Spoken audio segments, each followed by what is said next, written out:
Bien-aimés en Jésus-Christ, bonjour. J'espère que vous avez bien dormi. Et aujourd'hui, je vais parler particulièrement aux femmes, chrétiennes ou pas chrétiennes. Mon souhait, c'est que vous soyez chrétiennes, mais je vais parler aux femmes en ce qui concerne les querelles. Alors, la Bible dit que c'est mieux de vivre à l'angle d'un toit que de partager la demeure d'une femme querelleuse. Il est mieux de vivre à l'angle d'un toit que de partager la demeure d'une femme querelleuse. Je vais donc parler ce matin aux femmes, à nous les femmes, chacun de nous, parce que les femmes ont tendance à trop parler. Alors, quand la Bible parle comme ça, c'est parce que c'est un sérieux problème. La nature de la femme la nature de la femme la pousse à trop parler. Pourquoi? C'est parce que la femme aime s'intéresser aux détails. La femme s'intéresse tellement aux détails.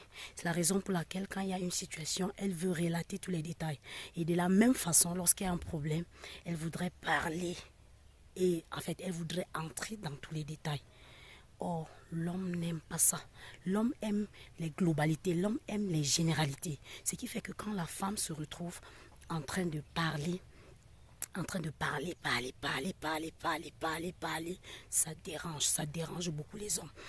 Donc la plupart des hommes fuient les femmes, pas parce qu'elles ont un autre caractère, c'est tout simplement parce qu'elles sont querelleuses. La Bible le parle, la Bible le dit clairement par rapport, à travers le verset que je vous ai dit au début de cette vidéo. Alors, vous savez que Dieu compare la relation entre Christ et l'Église à la relation entre un homme et sa femme. Je vais prendre un peu un exemple pour que vous compreniez bien le problème des querelles dans un foyer. Vous voyez, quand tu pries, quand tu as un sujet de prière et que tu demandes quelque chose à Dieu, il y a trois possibilités. Soit il ne répond pas, soit il répond le contraire, soit il te répond en donnant ce que tu demandes. Voilà. Nous allons nous appesantir un peu sur la situation où Dieu ne répond pas. Ça veut dire qu'il garde silence. Quand il garde silence, quand il est calme, ça fait plus d'impression. Pourquoi? Parce que quand il exauce, quand il donne ce que nous avons demandé, nous pouvons rapidement dire que non, vraiment, Dieu est bon, il est puissant, et ainsi de suite. En fait, ça revigore notre foi et tout. Maintenant, quand il donne le contraire, parfois, nous pouvons rapidement commencer à relier les faits, analyser, raisonner et tirer des conclusions par rapport à ce qui est arrivé. Dire que bon, si le Seigneur a fait telle chose, d'abord j'ai demandé, ce n'était pas sa volonté. S'il a fait ceci, peut-être c'est parce que telle chose. Essayez de tirer les conclusions. En tout cas, trouver des raccourcis cognitifs, si je peux dire comme ça, des raccourcis cognitifs pour essayer d'accepter et de digérer la réponse de Dieu.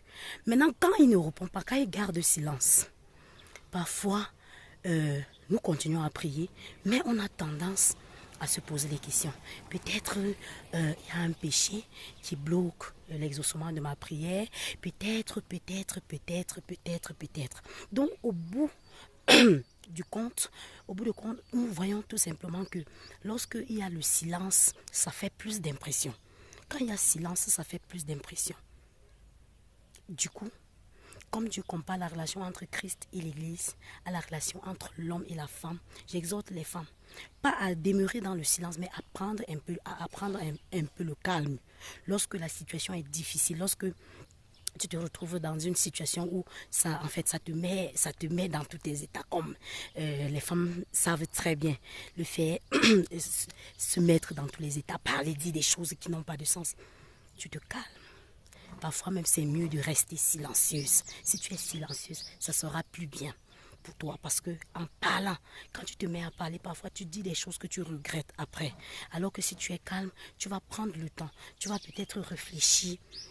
Tu vas peut-être prendre le temps pour réfléchir et peut-être trouver le bon moment pour peut-être parler à ton époux. Trouver le bon moment.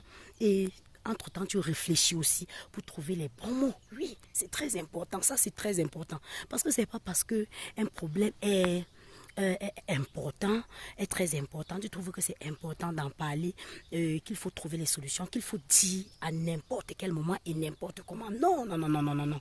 Il y a le fond, mais il faut aussi la forme, ma bien-aimée. Il faut la forme pour aborder certains problèmes. Donc, il y a des choses que parfois, si tu dis d'une certaine façon, l'homme va mal prendre. Alors que si tu prenais la peine de bien réfléchir et de prier, franchement, parce que c'est Dieu qui dispose, les